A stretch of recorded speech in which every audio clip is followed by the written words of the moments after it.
S-traps are bad. A lot of times plumbers will install S-traps under plumbing fixtures. A lot of times you'll see this thing called a P-trap under a sink. And this is designed to hold water so that we know sewer gas can come in the building. But what you don't see inside the wall is a T-fitting. And this connects the P-trap to a thing called a vent. And what the vent does is it allows air to go in when there's suction. So let's say you have suction of a toilet, it'll be sucking here. It'll try to suck water out of the P-trap, but it can't because it'll get air from the top of the T-fitting.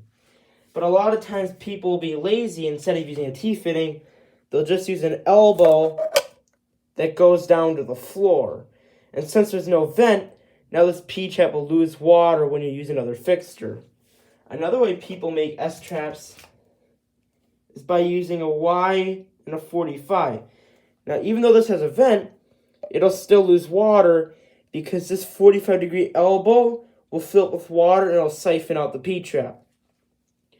To show you an S-trap losing water, I made a model of a P-trap with a vent. Now, right now it's properly installed with the vent, and I'll squeeze in a bottle creating a siphon. You shouldn't see any water going down this hose because this vent will be allowing in air. But then I'm going to plug it, creating an S-trap, and then you should start seeing water going down this clear hose. Properly installed, let's see what happens when somebody uses a nearby fixture. Nothing, the clear hose is dry.